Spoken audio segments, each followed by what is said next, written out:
अब सवाल यह है कि ट्रंप को भी इस बात की टेंशन है कि नेतन्याहू रुक जाए। ईरान युद्ध रुका लेकिन इजराइल ने हमले नहीं रोके थे। लेबनान में हिजबुल्लाह के ठिकानों पर ताबड़तोड़ हमले किए गए। एक दिन में नेतन्याहू ने इतने बम दागे कि 300 लोग मारे गए। सीजफायर के बीच इस अटैक से पूरी दुनिया में हाहाकार मचा। बवाल बढ़ा तो इजराइल को रोकने के लिए ट्रंप आ गया है। ट्रंप ने फोन मिला दिया। अमेरिकी राष्ट्रपति ने इजरायली पीएम को फोन लगाया। ट्रंप ने नेतन्याहू को तुरंत लेबनान पर हमले रोकने के लिए कहा। ट्रंप का मैसेज क्लियर था कि सीजफायर के बीच हमले मत करो। नेतन्याहू ने ट्रंप की बात मानी। इजराइल ने हमले रोक दिए, लेकिन खबरें आ रही हैं कि फिर भी दोनों ओर से ऐसे हमले हो रहे हैं। दावा है हिजबुल्लाह ने दक्षिणी इजराइल पर करीब 10 रॉकेट दागे, तो इजरायली सेना ने भी हिजबुल्लाह के ठिकानों पर बम दाग दिए। तेल अवीव के पास इजरायली सेना की यूनिट से जुड़े अड्डे पर मिसाइल दागी गई है। तो इजराइल ने लेबनान के कई शहरों पर बमबारी कर दी है। इजरायली विमानों ने लेबनान के नबातिया शहर पर हमले किए हैं। इजराइल ने लेबनान के एक शहर पर कब्जे की कोशिश भी की है, लेकिन रिपोर्ट के मुताबिक इजरायली टैंकर पर हमले के बाद धुआं उठता दिखा है। लेबनान और इजराइल में ये हमले उस वक्त हो रहे हैं जब नेतन्याहू ने लेबनान से सीधी बातचीत करने का ऐलान किया। शर्त रखी कि हिजबुल्लाह हथियार छोड़ देगा तो दोनों देशों में शांति होगी, मगर लेबनान का कहना है कि हमें औपचारिक प्रस्ताव नहीं मिला है।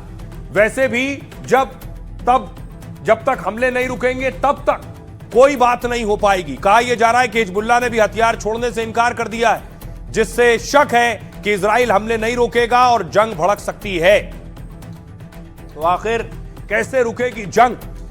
सुनिए जरा नेतन्याहू क्या कह रहे हैं और तुर्की के विदेश मंत्री क्या कह रहे हैं। उत्तरी लेबनान के प्रिय निवासियों, मुझे आप पर गर्व है। आप दृढ़ता से डटे हुए हैं। मैं आपको सूचित करना चाहता हूं, लेबनान में कोई युद्ध विराम नहीं है। हम हिजबुल्लाह पर पूरी ताकत से हमला जारी रखे हुए हैं और जब तक आपकी सुरक्षा बहाल नहीं हो जाती तब तक हम रुकेंगे नहीं। हम पर हमला करने वालों के सामने इजराइल चुप नहीं बैठेगा। मैं किसी भी देश को बिना तत्काल कीमत चुकाए हमारे खिलाफ कूटनीतिक युद्ध छेड़ने की अनुमति नहीं दूंगा। युद्ध विराम की घोषणा की गई है, लेकिन बातचीत शुरू होने से पहले ही समस्या सामने आ गई।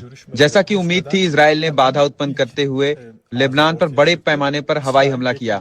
ऐसा पहले कभी नहीं हुआ था, जिसमें कई नागरिकों की मौत हो गई। अब इजराइल की इस उकसावे वाली कार्रवाई के साए में आगे होने वाली बातचीत स्वाभाविक रूप से बहुत कठिन होगी। लेबनान में अभी भी मिसाइल और रॉकेट के अटैक हो रहे हैं। हमारे सहयोगी प्रदीप इजराइल से लेबनान जा चुके हैं। प्रदीप दत्ता की जरा ग्राउंड रिपोर्ट देखिए। तो अभी आप देख सकते हैं कि रॉकेट की आवाज आपको सुनाई दी होगी, क्योंकि रॉकेट चलता रहता है। यहाँ कभी भी किसी भी वक्त यहाँ पे रॉकेट फायर हो जाता है। और वो देख सकते हैं, आप ये देख सकते हैं, ये आप देख सकते हैं कि किस तरीके से लगातार रॉकेट फायर किए जा रहे हैं। आसमान में आपको धुआं उड़ता हुआ नजर आएगा। ये लॉन्चिंग साइट है जहां से रॉकेट फायर किए जा रहे हैं। और अब देखिए मालूम नहीं जाके ये रॉकेट कहां गिरेंगे, किसका आशना गिरा देंगे, क्योंकि उम्र लगती है आशना बनाने में। लेकिन एक पल में एक धमाके की आवाज आप देख सकते हैं कि धमाके की आवाज की वजह से ये आपको आवाजें जो सुनाई दे रही है, धमाके की आवाज सुनाई दे रही है। ये रॉकेट फायर किए जा रहे हैं, ये मिसाइल फायर किए जा रहे हैं। मुझे लगता है कि हमें किसी सेफ शेल्टर की ओर जाना होगा। यही एक बेस्ट ऑप्शन रहता है। या तो जमीन पे लेट जाइए या तो आप किसी सेफ शेल्टर में चले जाइए, क्योंकि यही एक ऑप्शन जो है आपके पास बेहतर ऑप्शन रहता है ऐसी सिचुएशन में जब कभी भी। क्योंकि हम जिस एरिया में है वो बहुत ही मुश्किल एरिया है। ये सरहद का एरिया है। ये इस समय आप बताऊंगा, ये मैं आपको बताना चाहता हूँ, ये इजराइल और लेबनान का बॉर्डर है। और ये जो जमीन का टुकड़ा है ये डिसाइड करेगा कि सीज फायर का फेट क्या होने वाला है। अब देख रहे हैं आप, शांति वार्ता होने वाली है, बैठक हो रही है जंग रोकने के लिए। उससे पहले भी गोले दग रहे हैं। प्रदीप दत्ता की रिपोर्ट आपने देखी, लेकिन देखिए इस बैठक में आ कौन कौन रहा है। इस बैठक में सबसे पहले अमेरिका से देखिए कौन आ रहा है। अमेरिका से आ रहे हैं जेडी वेंस, जो अमेरिका के उपराष्ट्रपति हैं। इसके अलावा आ रहे हैं स्टीव विटकॉफ, जो ट्रंप के दूत हैं। स्टीव विटकॉफ के अलावा अमेरिका से आ रहे हैं जेरेड कुशनर, ट्रंप के दामाद हैं और ट्रंप की बहुत सी डील में शामिल रहते हैं, शांति दूत हैं ट्रंप के, समझ लीजिए। एक और हैं जो एडमिरल ब्रैड कूपर हैं, अमेरिकी सेंट्रल कमांड के चीफ हैं। ये अमेरिका से आने वाले लोग हैं जो बातचीत करेंगे। ईरान से कौन कौन आ रहा है? ईरान से आ रहे हैं मोहम्मद बागेर गालिबफ, जो उनकी संसद के अध्यक्ष हैं। इसके अलावा अब्बास अराक्ची ईरानी विदेश मंत्री आ रहे हैं। साथ ही तीसरा चेहरा जो है वो ईरान के उप विदेश मंत्री आ रहे हैं, मजीद तख्त रवांची नाम है इनका। लेकिन पाकिस्तान के नेता भी इस बैठक में शांति वार्ता में मौजूद होंगे। कौन कौन? प्रधानमंत्री शहबाज शरीफ होंगे इस बैठक में। सेना प्रमुख असीम मुनीर भी बैठक में बैठेंगे, अफगानिस्तान संभल नहीं रहा है। इशाक डार विदेश मंत्री भी होंगे और आईएसआई चीफ असीम मलिक भी होंगे। ये यानी ईरान, अमेरिका और पाकिस्तान का डेलीगेशन बैठेगा इस बैठक में और बातचीत करेगा। अमेरिका का जो डेलीगेशन है वो पाकिस्तान पहुंचने वाला है फ्लाइट से। दूसरी तरफ मैं आपको दिखाऊं, ईरानी डेलीगेशन जो है उसका रूट क्या है आने का, वो सड़क के रास्ते आएगा ऐसा बताया जा रहा है। ईरान से ये जो रास्ता आप देख रहे हैं, ईरान से और पाकिस्तान का बॉर्डर मिलता है। ईरान से बलूचिस्तान होता हुआ और फिर इस रूट से इस्लामाबाद तक जाएगा। यह है ईरानी प्रतिनिधिमंडल का आने का रास्ता। बाय रोड आ रहे हैं, सुरक्षा कारण है या दूसरे वजह है ये अलग बात है, लेकिन बड़ी बात यह है कि कल ये बैठक होने वाली है और पाकिस्तान के इस्लामाबाद में बैठक होगी। सुनिए जरा अमेरिका के व्हाइट हाउस की प्रवक्ता क्या कुछ कह रही हैं और ईरान के उप विदेश मंत्री क्या कह रहे हैं। President Trump and the team राष्ट्रपति ट्रंप और उनकी टीम ने ये तय किया कि संशोधित योजना बातचीत के लिए एक व्यवहारिक आधार है और इसे हमारे अपने 15 सूत्रीय प्रस्ताव के हिसाब से बनाया जा सकता है। राष्ट्रपति की तय शर्तें यानी ईरान में यूरेनियम संवर्धन का अंत होना है, ये नहीं बदलेगी और ये सोचना कि राष्ट्रपति ट्रंप कभी भी ईरान की इच्छाओं की सूची को समझौते के रूप में स्वीकार करेंगे पूरी तरह से बेतुका है। राष्ट्रपति केवल वही समझौता करेंगे जो अमेरिका के सर्वोत्तम हित में हो और वो और उनकी बातचीत करने वाली टीम अगले 2 हफ्तों तक इस कोशिश पर ध्यान केंद्रित करेंगे। जब तक कि हॉर्मुज स्ट्रेट बिना किसी प्रतिबंध या देरी के खुला रहता है, यह अत्यंत संवेदनशील और जटिल बातचीत अगले 2 हफ्तों के दौरान बंद दरवाजों के पीछे होंगी। ये सहमति बनी है कि ईरान की 10 सूत्रीय योजना वार्ता का आधार होगी। ईरान हमेशा कूटनीति और संवाद का स्वागत करता है, लेकिन भ्रामक जानकारी पर आधारित और ईरान के खिलाफ नए सिरे से सैन्य आक्रमण का मार्ग प्रशस्त करने वाले संवाद का नहीं। हम ऐसा युद्ध विराम नहीं चाहते जो आक्रमणकारी दुश्मन को फिर से हथियार बंद होने और नया आक्रमण शुरू करने की अनुमति दे। हमने अपने दोस्तों को स्पष्ट रूप से बता दिया है कि बिना गारंटी के ऐसी स्थिति दोबारा नहीं होगी। अब सवाल यह है कि इजराइल और लेबनान की जंग चल रही है, पाकिस्तान में बात होने वाली, ये बात कामयाब कैसे होगी? देखिए, ये हमला हुआ है, इजरायली हमला लेबनान के बेरूत में, उसके बाद चारों तरफ तबाही का मंजर आप देख रहे हैं। मलबा पसरा हुआ है, आग लगी हुई है।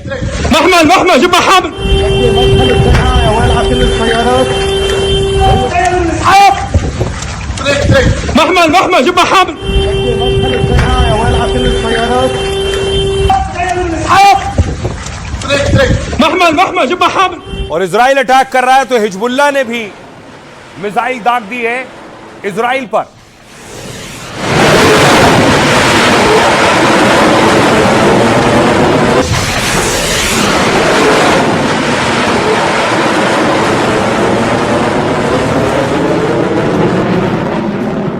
और इस हमले के बाद देखिए जरा, इजराइल में सायरन बज रहे हैं। ये इजराइल का बेन गुरियन एयरपोर्ट है जहां सायरन गूंज रहे हैं।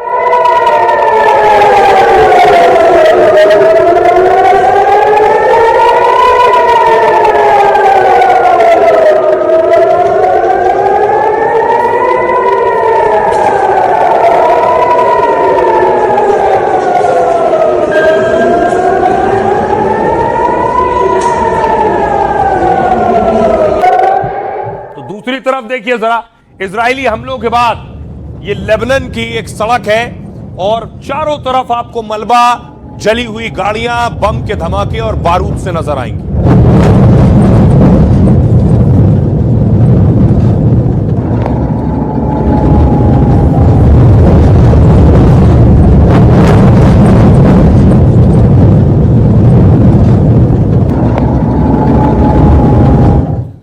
बेरूत में तबाही का आलम क्या है? ये इमारत की हालत देखिए। लोग घरों को छोड़कर जा रहे हैं, अपना सामान लेकर इन इलाकों से अलग जा रहे हैं। सवाल यह है, क्या यह मीटिंग डिरेल हो जाएगी? जिस मीटिंग में अमेरिका और ईरान होगा और शहबाज शरीफ अंपायर की भूमिका में होंगे, दोनों तरफ देख रहे होंगे। पाकिस्तान ने ईरान अमेरिका की बैठक के लिए तैयारियां तो सब कर ली, लेकिन दोनों ही मेजबानों ने शाहबाज मुनीर को आंखें दिखा दी हैं। अपनी शर्तों के साथ ट्रंप ने अमेरिका से अपनी टीम भेज दी है।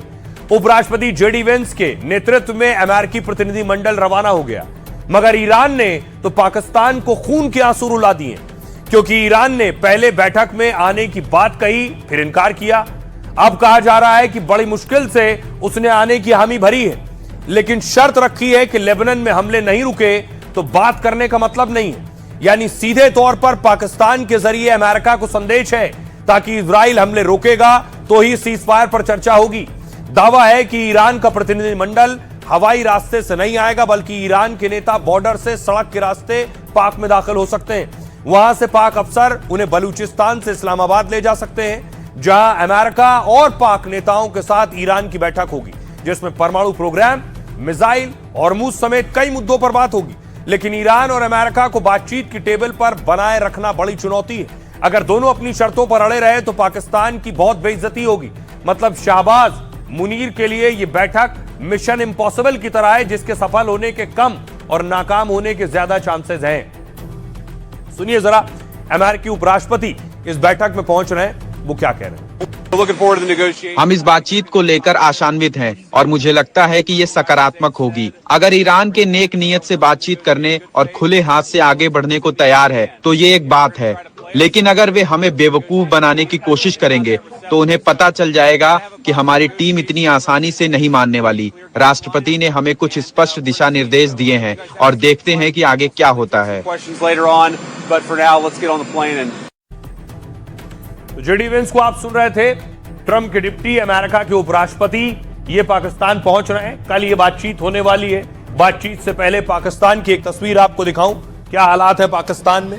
ये पाकिस्तान की सड़कों की तस्वीर है। सब कुछ बंद कर दिया गया है पाकिस्तान में, लॉकडाउन जैसी स्थिति है पाकिस्तान में। देखिए जरा, शाहबाज ने बैठक के लिए पाक की राजधानी को ब्लॉक कर दिया है पूरी तरह से। इस्लामाबाद को लगभग बंद करके लॉकडाउन जैसे हालात बना दिए। इस्लामाबाद को हाई अलर्ट पर रखकर 10,000 जवान तैनात किए गए। आर्मी हेडक्वार्टर वाले रावलपिंडी में 13 अप्रैल तक बाजार बंद किए गए। लेकिन फिर भी अमेरिका को पाकिस्तान की सुरक्षा पर भरोसा नहीं है। क्यों? क्योंकि ट्रंप ने खुद अपने उपराष्ट्रपति जेडी वेंस को बैठक के लिए भेजा है। तभी तो ट्रंप ने सुरक्षा के लिए इस्लामाबाद में अपनी टीम भी उतार दी है। अमेरिकी सीक्रेट सर्विस, सीआईए के एजेंट और स्पेशल कमांडो यहां पहुंच गए, क्योंकि पाकिस्तान में आतंकी संगठन और जिहादी ग्रुप सक्रिय हैं। तहरीक तालिबान और इस्लामिक स्टेट खुरासान के हमले का डर है। पाकिस्तान में बम विस्फोट और आतंकी हमले आम बात हैं। ईरान पर अमेरिकी हमले से बहुत से पाक संगठन एक्टिव हो गए। ऐसे में वो भी अमेरिकी प्रतिनिधिमंडल की सुरक्षा के लिए बड़ा खतरा है। इसलिए अमेरिकी एजेंसियां पाक की आईएसआई के साथ मिलकर तो काम करती हैं, लेकिन आंख बंद करके भरोसा नहीं करती हैं। इसे ट्रस्ट बट वेरीफाई मॉडल कहते हैं, यानी हर इंटेलिजेंस इनपुट को अमेरिकी एजेंसी खुद क्रॉस चेक करेगी। यह है पाकिस्तान का हाल। अब देखिए, जंग रुकवाने के लिए पाकिस्तान ने बैठक तो बुला ली इस्लामाबाद में, लेकिन सुरक्षा देने की हालत में नहीं है। अमेरिका को भरोसा नहीं, पहले तो आने को तैयार नहीं था। बहुत यकीन दिलाया, कस्में खाई, सब बंद कर देंगे, तब आ भी रहे थे, लेकिन अपनी सुरक्षा। जेडी वेंस की सुरक्षा कुछ इस तरह की होगी, खास गाड़ियां उनके साथ होंगी, खास सिक्योरिटी उनके साथ होगी, तब वो अपने उपराष्ट्रपति को भेज रहे हैं।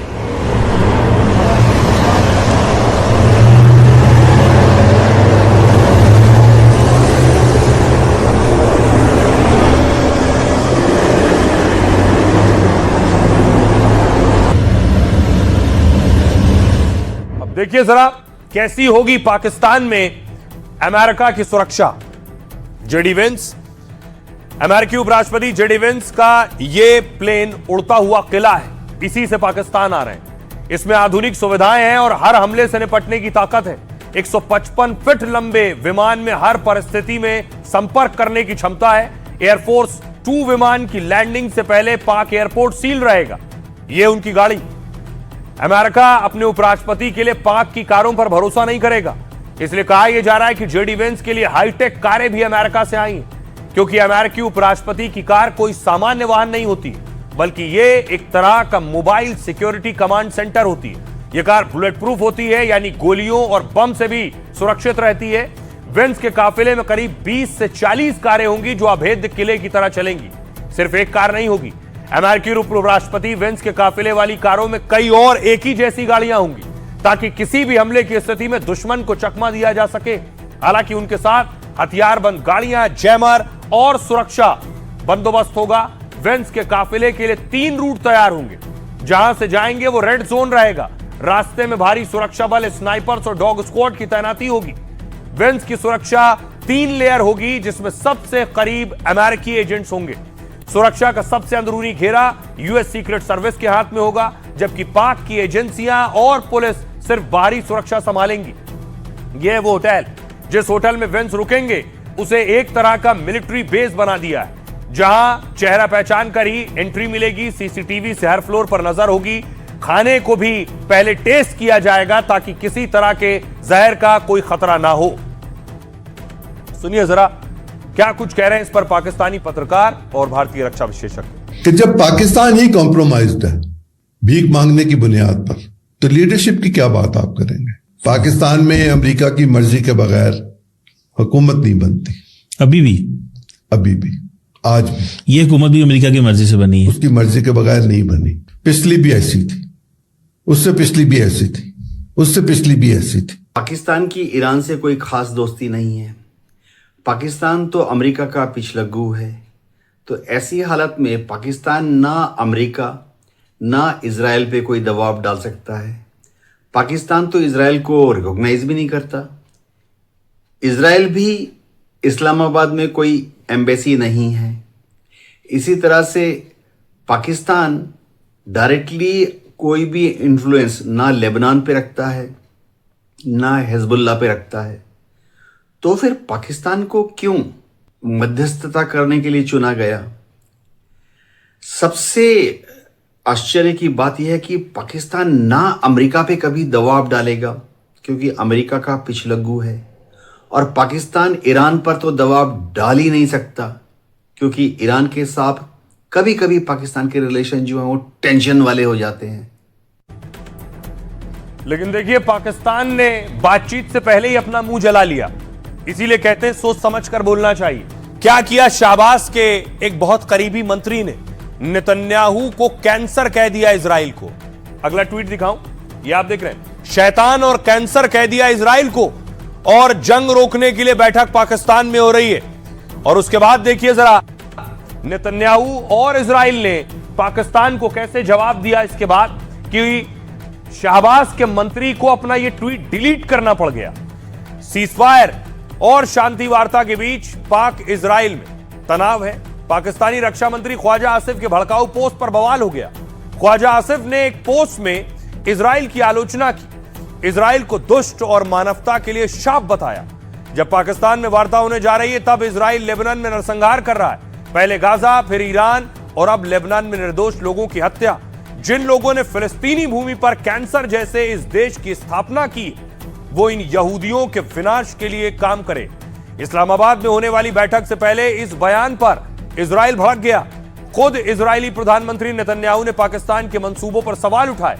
नेतन्याहू ने पाकिस्तान से साफ शब्दों में पूछा, एक तरफ तो आप खुद को शांति का निष्पक्ष मध्यस्थ बताते हैं, दूसरी तरफ इजराइल के विनाश की बात कर रहे हैं। पाकिस्तान की एक ऐसी मध्यस्थता है। यहूदी देश को कैंसर बताने पर इजराइल ने पाक पर निशाना साधा। इजराइल के विदेश मंत्री ने कहा, सुरक्षा के लिए हर जरूरी कदम उठाएंगे। इजराइल के खिलाफ धमकियों का करारा जवाब दिया जाएगा। भारत में इजरायली राजदूत का एनडीटीवी से बातचीत में पाक पर निशाना साधा। इजराइल को पाकिस्तान पर भरोसा नहीं है। दरअसल सीजफायर को लेकर इजराइल को बाद में जानकारी देने का दावा है। इजराइल का दावा है सीजफायर में लेबनान को शामिल नहीं किया गया था, जबकि पाकिस्तान ने लेबनान में भी सीजफायर की बात कही थी। इजराइल के कड़े रुख के बाद पाकिस्तान के मंत्री ख्वाजा आसिफ ने अपना पोस्ट डिलीट किया है। अब देखिए जरा ख्वाजा आसिफ ने जो कहा है, एक्सपर्ट भले कहें कि ये आप नरसंहार कर रहे हैं, लेकिन उसके बाद उन्होंने ट्वीट डिलीट कर दिया। दूसरी तरफ देखिए, इजराइल में अल-अक्सा मस्जिद जो बंद थी उसे खोला गया। उसके बाद लोग मस्जिद पहुंचे।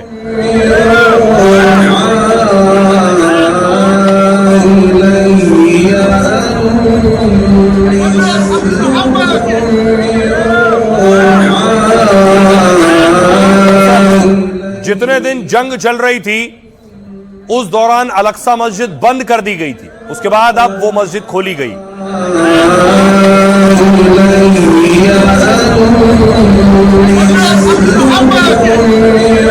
दूसरी तरफ एक तस्वीर गाजा की तबाही की भी आई है। पीछे इमारतें आपको दिख रही हैं, इमारतें सब तबाह हो चुकी हैं। अब ये लोग इस तरह से तंबुओं में रहने को, टेंट में रहने को मजबूर है।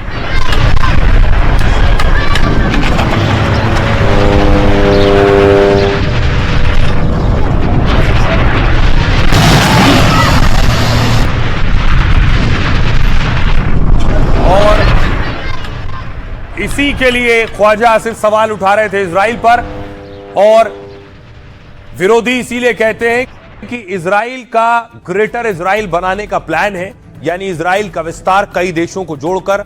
आज नेतन्याहू के मंत्री ने भी इस बात को दोहराया है। क्या है greater Israel plan? Greater Israel plan में दावा किया जाता है कि इजराइल का जो नक्शा आप देख रहे हैं, ये इजराइल के नक्शे में धीरे धीरे आप देखिए कि लाल रंग चारों तरफ फैल रहा है, यानी इजराइल के ग्रेटर इजराइल प्लान का हिस्सा है कि बाकी देशों पर कब्जा किया जाए और इजराइल का विस्तार किया जाए यहां से यहां तक। ये मिस्र के बगल में आप नील नदी देख रहे हैं, नील नदी से लेकर इराक के बाद आप ये देख रहे हैं यूफ्रेटस नदी, नील से यूफ्रेटस तक जो विस्तार इजराइल करे, इसे कहेंगे ग्रेटर इजराइल प्लान। आखिर ये प्लान आया कहां से, कैसे इजराइल के जहन में आया, कैसे इस बात की बात नेतन्याहू के मंत्री कर रहे हैं, वो बताऊंगा।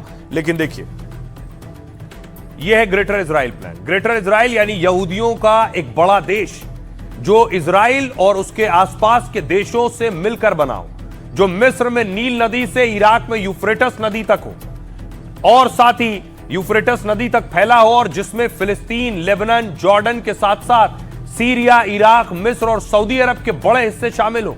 यानी ग्रेटर इजराइल प्रोजेक्ट नेतन्याहू का भी सपना है, इसलिए नेतन्याहू इस प्रोजेक्ट को आगे बढ़ाना चाहते हैं। कहा यह जा रहा है नेतन्याहू ने लेबनान से इस पर काम तेज कर दिया है। जब ईरान और अमेरिका इजराइल की जंग चल रही है, उसी दौरान इजराइल लेबनान में हिजबुल्लाह पर हमले कर रहा है। दावा इजराइल की सेना लेबनान के अंदर घुसती जा रही है। रिपोर्ट के मुताबिक आईडीएफ लेबनान में 8 किलोमीटर अंदर घुस गई, और इतना ही नहीं, नेतन्याहू की सेना ने कई गांव तक कब्जा कर लिया, और इसकी वजह से वहां रहने वाले कई लेबनानी पलायन कर रहे हैं। जिन इलाकों में इजराइल की फौज पर कब्जा करती जा रही है, कहा जा रहा है वहां एक बफर जोन बनाया जाएगा, और यानी लेबनान में घुसकर उन्हीं की धरती से इजराइल की सेना युद्ध लड़ेगी। पहले ही सिनाई, वेस्ट बैंक, गाजा के कई इलाकों पर कब्जा हो चुका है। अब लेबनान की धरती कब्जा कर इजराइल को वो प्रोजेक्ट पूरा करना है, जिसका जिक्र हिब्रू बाइबल में यहूदियों की भूमि के नाम से 19वीं सदी में यहूदी विद्वान थियोडोर हर्जल ने इस विचार को रखा था, और 1967 के बाद से इजराइल में ग्रेटर इजराइल प्रोजेक्ट खूब लोकप्रिय भी है। लंबे वक्त से इजराइल में यही धारणा और मांग रही है, क्योंकि इजराइल इसे बाइबल के अनुसार मानते हैं इजरायली।